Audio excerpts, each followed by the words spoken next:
Here is the question that is going to stay with you for the next 10 minutes. Is Sabrina Carpenter a genuinely talented artist who earned every single thing she has?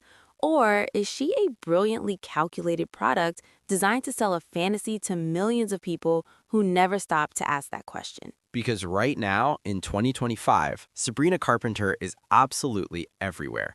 Her songs are on every playlist, every commercial, every trending video.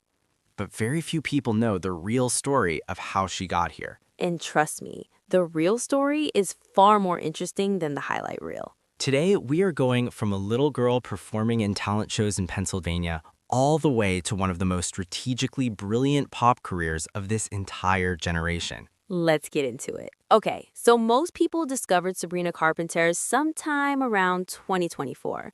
Short King Summer, Espresso, Please, Please, Please. Suddenly, she was just everywhere. But Sabrina Carpenter has actually been in the entertainment industry since she was a child.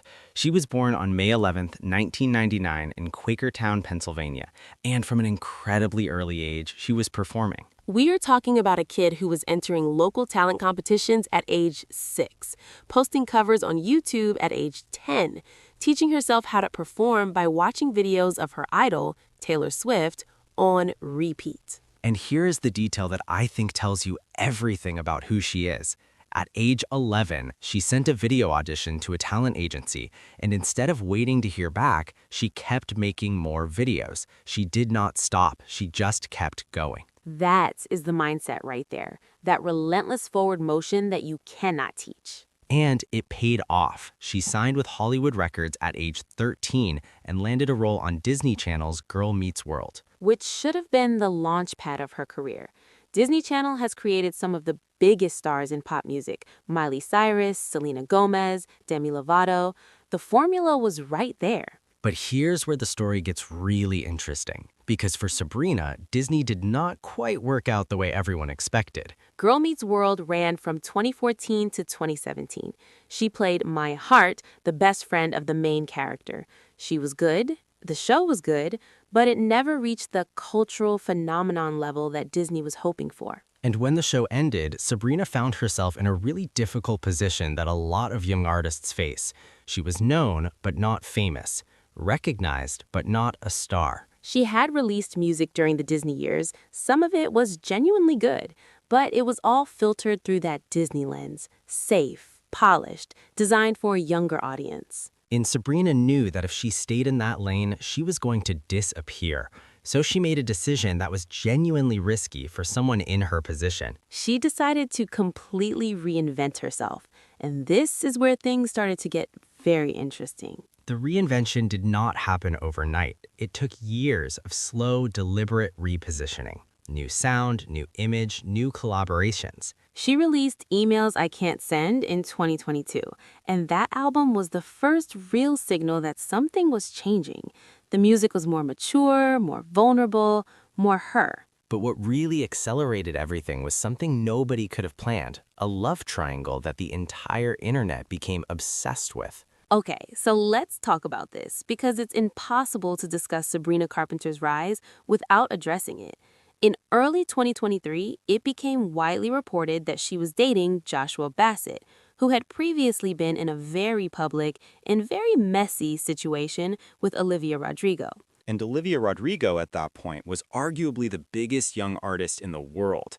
Driver's License, Sour, the debut album. She was everywhere. So suddenly, Sabrina Carpenter is being positioned by the internet as the villain in one of pop music's most talked about stories, the other woman, the antagonist. And here's what a lesser artist would have done. They would have gotten quiet, issued a careful statement, tried to stay out of it and let it blow over. Sabrina did the exact opposite. She released a song called Skin, directly addressing the situation, calmly, confidently, with incredible wit. The lyrics essentially said, "You do not need to put me down to feel better about yourself.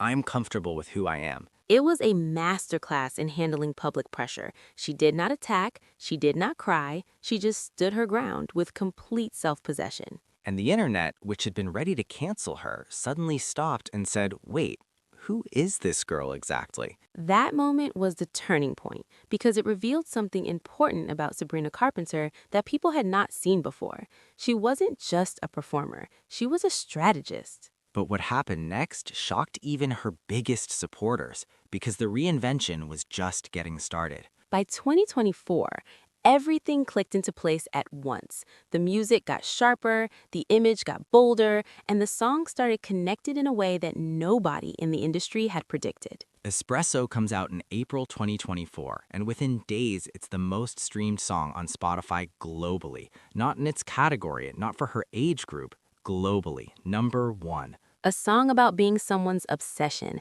delivered with the confidence of someone who has absolutely nothing to prove and knows it. Then Please Please Please follows, then Short and Sweet, the album, and suddenly Sabrina Carpenter isn't a rising star anymore. She's the star. The Short and Sweet tour sells out in minutes. She headlines major festivals. She collaborates with the biggest names in pop. She's on the cover of every major magazine. And here's where the conversation gets complicated, because with the bigger platform came bigger scrutiny. Critics started questioning whether her image had become too provocative, whether the sexualization of her persona was genuine artistic expression or a calculated marketing decision designed to generate controversy and keep her name trending. And Sabrina's response to that criticism has been consistent and fascinating. She owns it completely. She said in interviews that she's an adult woman making choices about her own image, that the provocative elements of her art are intentional and they're hers. Which raises the exact question we started this conversation with. Is this genuine or is it strategy? And here's my honest answer after looking at everything.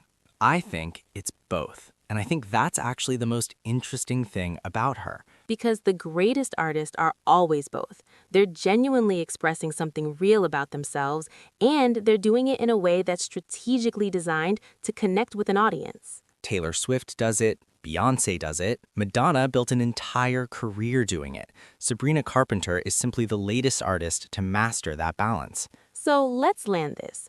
Where does Sabrina Carpenter stand right now in 2025? She's 25 years old, she has a #1 global hit, a sold-out world tour, a fan base that is growing faster than almost any other artist in pop music right now, and a reputation, no pun intended, for delivering exactly what she promises. She went from the girl who didn't quite break through on Disney to the girl who the entire industry is watching. And the question that Farid Diek's analysis leaves us with is the right one. Is her evolution a genuine artistic statement about growing up and owning your identity? Or is it a perfectly calculated move to capture the mainstream market at exactly the right moment? Maybe the more interesting question is this. Does it even matter? Because the result either way is the same. Millions of people feel seen by her music, and that connection, whether it comes from pure art or pure strategy, is completely real. That's the thing about great pop music. It doesn't matter how it was made, it only matters how it makes you feel. So we want to hear from you.